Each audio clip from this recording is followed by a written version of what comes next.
Hello dear students, welcome back to Science Wise once again. In this video, we are going to study about chapter 1, that is crop production of class 8th.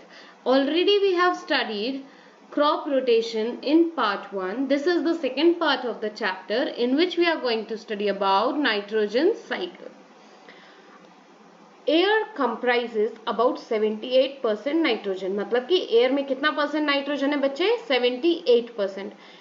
It is present in the air in gaseous form. ये nitrogen air में gaseous form में present है.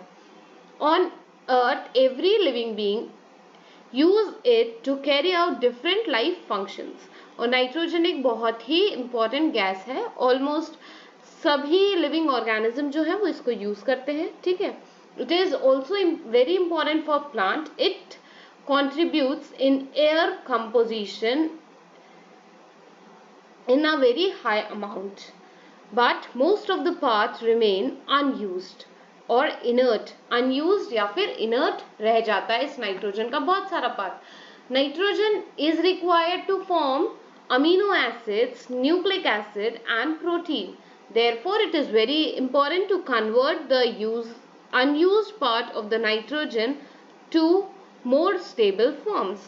अब nitrogen जो है वो क्या क्या फॉर्म कर सकती है? अमीनो एसिड, न्यूक्लिक एसिड और प्रोटीन्स. ठीक है. लेकिन इसका जो अनयूज्ड पार्ट है उसको हम और ज्यादा स्टेबल फॉर्म में लाएंगे, जैसे कि nitrates, nitrite, aminos, ammonium, so that it can be used by plants, ताकि इसको plants use कर सकें.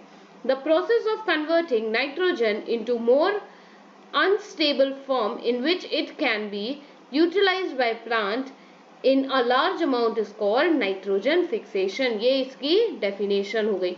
नाइट्रोजन फिक्सेशन की definition almost पूछा जाता है, तो आप ये लिख दीजिएगा. The process of converting nitrogen into more unstable form in which it can be utilized by plants in large amount is called nitrogen fixation. ठीक है. ये क्या होगी बच्चे? इसकी डेफिनेशन. अब ये फिक्सेशन में जो काम करता है वो होता है एक स्पेशलाइज्ड बैक्टीरिया जिसको हम बोलते हैं राइजोबियम बैक्टीरिया. ठीक है. There is a specialized bacteria which carry out the process of nitrogen fixation in the soil and release the nitrogen in gas form. The fixation of nitrogen to make it unstable for plants and animal and then returning back into atmosphere again in the cyclic process. This cyclic process is called nitrogen fixation. ठीक है. Nitrogen fixation की definition एक और है, यहाँ पे एक और डेफिनेशन दे दी गई है.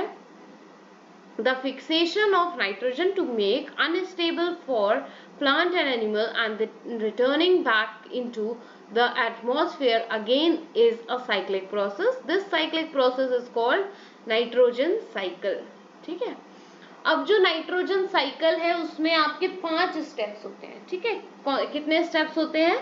5 स्टेप्स होते हैं. फर्स्ट जो है वो nitrogen fixation, then nitrogen assimilation, ammonification, nitrification and denitrification. ये 5 स्टेप्स में नाइट्रोजन साइकिल खत्म हो जाती है. और इन 5 स्टेप के अलावा आपको कुछ स्टेप्स नहीं पढ़ना है, सिर्फ ये 5 ही पढ़ना है. ठीक है. तो पढ़ते हैं आगे. Nitrogen fixation. In the process the nitrogen gas present in the air is converted into nitrogen compound. जो नाइट्रोजन गैस है वो एयर में प्रेजेंट है, वो किस में कन्वर्ट हो जाती है? Nitrogen compound. नाइट्रोजन कंपाउंड की अगर हम बात कर रहे हैं तो ये जो है बॉन्डेड स्ट्रक्चर होता है, ट्रिपल बॉन्ड का स्ट्रक्चर होता है. मतलब नाइट्रोजन से नाइट्रोजन की लिंकेज जो होती है वो ट्रिपल बॉन्ड में लिंकेज होती है ना. This happen when lightning occur. और ये कब होता है? जब लाइटनिंग ऑकर होती है, जब बिजली कड़कती है ना. Due to lightning there is a rise in temperature. क्या होता है? जब लाइटनिंग होती है तो टेम्परेचर में एक राइज होता है. राइज मतलब बढ़ता है.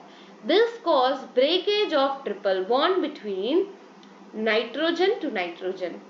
ये जो है ये ट्रिपल बॉन्ड का जो ब्रेकेज है वो टेम्परेचर के राइज होने से होता है और ये रिएक्ट कर जाता है। जब बॉन्ड ब्रेक होगी तो जो एटम है वो रिएक्ट तो करेगा ही, तो वो क्या करेगा, वो रिएक्ट कर लेता है ऑक्सीजन से और जो नाइट्रोजन प्रेजेंट है एयर में उससे।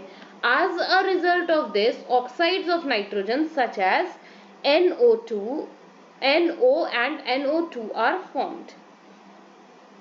When they are dissolved in rainwater, they form nitric acid.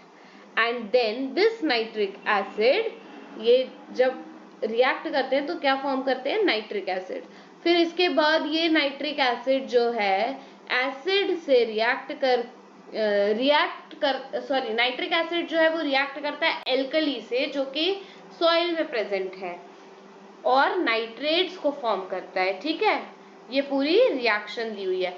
N2 यानी कि नाइट्रोजन जो है वो ऑक्सीजन से रिएक्ट करेगा और क्या बना लेगा, 2NO। फिर इसके बाद ये 2NO जो है ये ऑक्सीजन, एटमॉस्फेरिक ऑक्सीजन से रिएक्ट करेंगे और क्या बना लेंगे, 2NO2। ये बैलेंस्ड रिएक्शन है। फिर 2NO2 जो है वो पानी से रिएक्ट करेंगे यानी कि H2O से रिएक्ट करेंगे और ऑक्सीजन से रिएक्ट करेंगे तो क्या बनाएंगे, 4HNO3 यानी कि नाइट्रिक एसिड।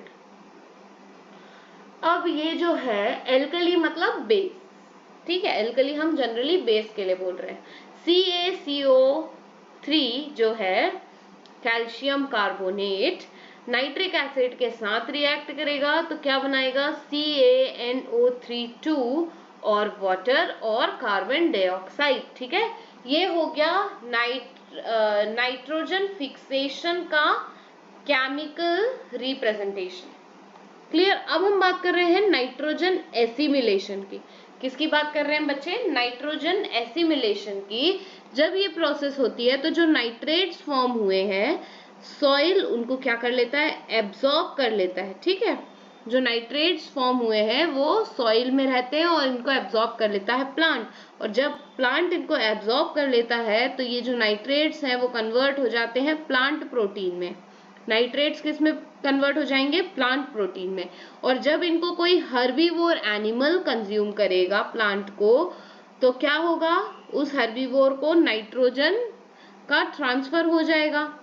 ठीक है, फिर अगर उस हर्बीवोर को कार्निवोर खाता है तो कार्निवोर के अंदर भी नाइट्रोजन का ट्रांसफर हो जाएगा। ठीक है, तो ये एक साइकिल हो गई। अब अमोनिफिकेशन, अमोनिफिकेशन क्या है, जब जो डेड रिमेनिंग होती है प्लांट और एनिमल की वो कन्वर्ट कर देती है अमोनिया और अमोनियम में। ठीक है, डेड रिमेनिंग्स जो होती है एनिमल और प्लांट की वो कन्वर्ट हो जाती है अमोनिया और अमोनियम में। ठीक है, अमोनिया और अमोनियम के कंपाउंड में by the bacteria known as bacillus vulgaris.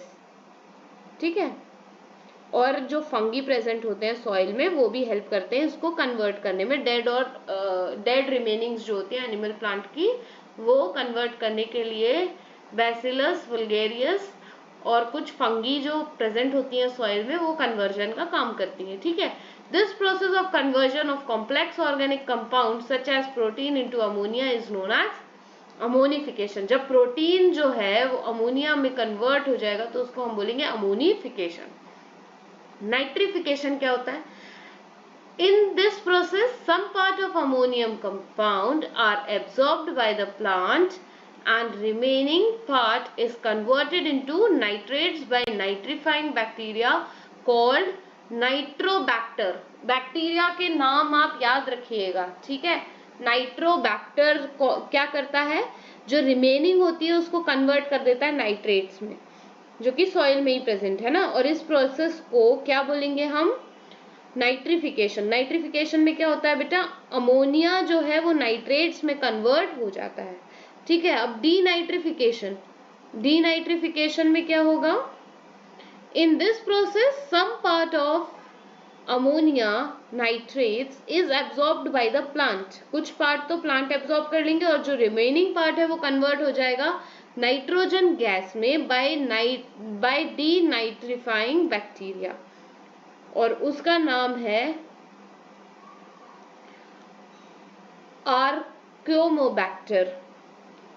और इस प्रोसेस को हम बोलेंगे डीनाइट्रिफिकेशन। क्लियर हुआ इतना? अ फूड फ्रॉम एनिमल्स, खाना जो एनिमल्स हमको देते हैं। हम बचपन से पढ़ते आ रहे हैं कि जो फूड है वो प्लांट्स और एनिमल्स दोनों देते हैं, पर हम यहाँ बात करेंगे जो फूड हमें एनिमल्स देते हैं, जैसे कि egg, milk, meat, chicken, fish, wool, ये सारी चीजें जो है हमें एनिमल्स देते हैं। ठीक है। The practice of breeding, feeding and rearing animal for food and other purpose is called animal husbandry. Animal husbandry यानी कि जब हम एनिमल की ब्रीडिंग, फीडिंग, रियरिंग, ठीक है, ये सारी प्रोसेस करवाते हैं किसी एक जगह पे, उसको हम बोलेंगे animal husbandry. Meat and egg yielding animals such as goat, duck, hen, etc. are called poultry animals, और जहां इनको रखा जाता है वो पोल्ट्री फार्म्स होते हैं। ठीक है। Milk yielding animals such as goat, cow are called milching animals। इनको कौन से एनिमल्स बोलेंगे हम? Milching animals. इतना क्लियर हो गया? नाउ यहाँ पे एक केस स्टडी दी हुई है, जो केस स्टडी दी है वो है ग्रीन रिवॉल्यूशन के बारे में। ठीक है। GM crops, other revolution in agriculture. The green revolution, which was planned in initiative during 1960s, changed the face of the world. The increased agriculture production worldwide. The technology of green revolution involved the use of bioengineered seeds, fertilizer and heavy irrigation. This boosts the crop yield and developing the nation's benefit the most, as it was boost to their economy. Another phase of green revolution which has recently happened involves genetic engineered plants to develop crop with desired characteristics. The DNA of such plants can be modified using the genetic engineered techniques. The main objective behind this is to increase the agriculture production by introducing the new characteristics of these plants. The food obtained from such genetically modified engineered plants is called GM crops. GM crops का full form पूछ सकते हैं कि क्या है?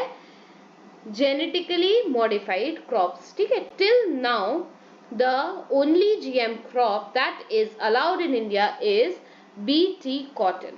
It has already shown a positive response and an increase in cotton output in India. Seeing this, the government of India has accepted the proposal for GM mustard. तो ये passage है, इस पैसेज पे से बेस्ड क्वेश्चन भी आपसे पूछे जा सकते हैं। Hope so this lesson is clear for you. For more such videos stay connected to Science Wise. Thank you dear students.